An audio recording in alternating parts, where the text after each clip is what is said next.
Всем привет, я Дим Зимин, и это четвертый видеоотчет о том, как я делаю мультфильм. И сегодня я хочу рассказать о том, что я сделал за кадром.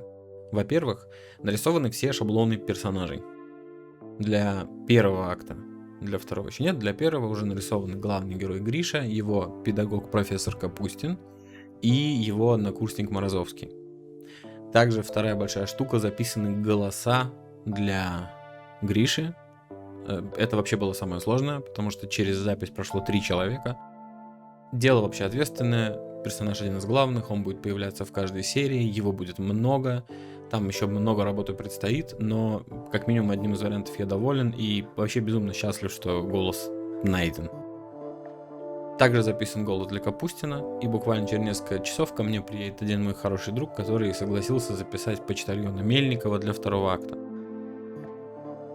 Третья огромная штука. Сделана вся раскадровка на первую серию. Я и так благодаря сценарию знал, что в первом акте будет 15 сцен, а во втором акте будет порядка 28.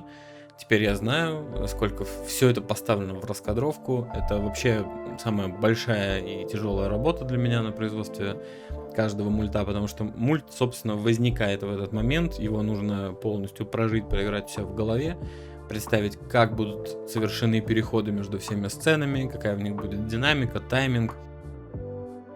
По уму, конечно, нужно было бы рисовать прямо режиссерские листы с комментариями, таймингами и прочее, но так как я его делаю один, я для себя делаю очень примитивную раскадровку, которая, я помню, у нас на производствах часто называлась просто сторибордом, когда это даже не раскадровка, по которой делается аниматик, чтобы мы прямо разные положения персонажа, а какие-то основные просто композиционные вещи, чтобы понимать и просто помнить, где, в какой сцене, как находится персонаж, куда он движется, что он делает и так далее.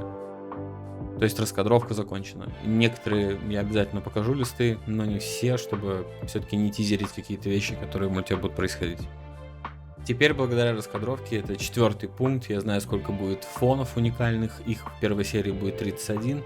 Для меня это самое тяжелое испытание, потому что это очень долго, да, это медитативно, в этом есть свои плюсы.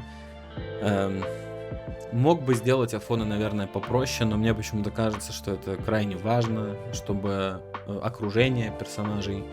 Мне вообще кажется, что окружение чаще всего создает прямо вот этот мир, в котором персонажи живут, поэтому оно должно быть детализированное, продуманное. Короче, я решил, что я потрачу на него столько времени, сколько потребуется. Какие-то вещи буду просто выкладывать в шорт, чтобы показать прогресс. Ну и раз уж заговорили про фоны, давайте посмотрим пару таймлапсов.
Большое спасибо, что досмотрели до конца.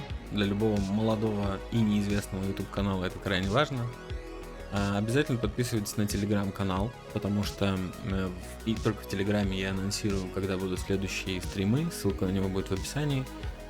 А следующее видео точно будет стримом, потому что я хочу запечатлеть этот исторический момент в онлайне, когда будет собрана первая сцена. То есть на следующем стриме я обязательно хочу собрать несколько уже анимированных сцен. Наверное, что-то простое для начала, то есть самую первую сцену, и что-нибудь уже с анимацией персонажа и с озвучкой, чтобы поработать с липсинком и с анимацией лица и так далее. Спасибо, что пришли. До скорых встреч.